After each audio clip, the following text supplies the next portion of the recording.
ஞான தபோவனர்களை வா வா என்று அழைக்கவும் திரு அண்ணாமலையிலே வீற்றில் இருக்கின்ற அண்ணாமலையாரை பணிந்து வணங்கி கச்சியப்ப சிவாச்சாரியார் அருளிய கந்த புராணத்திற்கு பல்வேறு சிறப்புகள் உண்டு.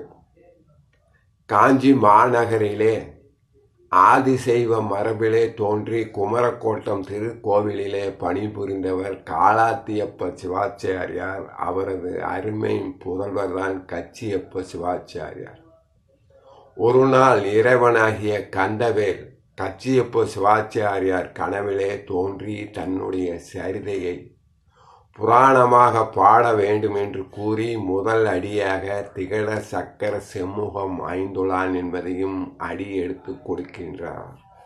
கச்சியப்ப சிவாச்சாரியார் சில நாட்களிலே முருகப்பெருமானின் சரிதத்தை கந்த புராணமாக இயற்றி தான் பணிபுரிந்து வருகின்ற காஞ்சி மாநகர்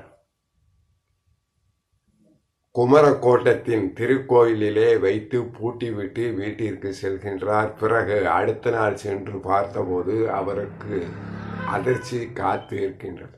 ஏனென்றால் அந்த நூலிலே உள்ள சில பிழைகளை அதனுடன் இணைத்து வைக்கப்பட்டிருந்த எழுத்தாணி கொண்டு அந்த இறைவனே திருத்தம் செய்துள்ளான் என்பதை அறிந்து கச்சியப்ப சிவாச்சாரியார் மிகவும் மகிழ்ந்து ஒரு நல்ல நாளிலே அவையிலே அந்த நூலை அரங்கேற்றம் செய்கின்றார். அப்போது அங்கு ஒரு புலவர் திகழ சக்கர செம்முகம் ஐந்துளான் என்று அடுக்கி ஆட்சேபம் தெரிவிக்கவே அந்த நூல் அரங்கேற்றம் செய்யப்படுவது தடையாகின்றது.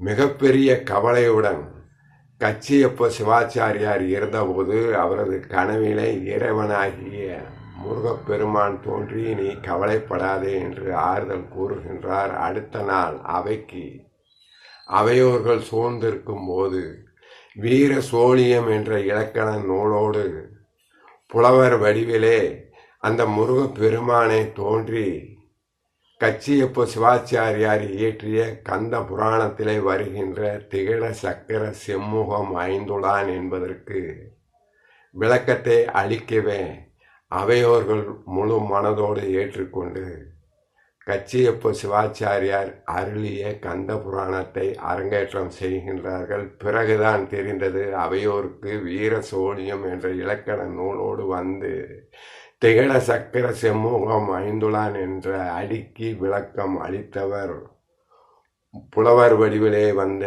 இறைவனாகிய முருகப்பெருமானே என்பதை அவையோர்கள் பிறகுதான் தெரிந்து கொண்டார்கள். ஆக இறைவன் தான் அடி எடுத்து கொடுத்த நூலிற்கு தானே தனது கைப்பட பிழைகள் திருத்திய பெரும் பேறு பெற்றது கச்சியப்ப சிவாச்சாரியார் அருளிய இறைவனின் முருகனின் சுயசரிதத்தை எடுத்து கூறக்கூடிய கந்த புராணமாகும். ஓம் நமச்சிவாய. ஞான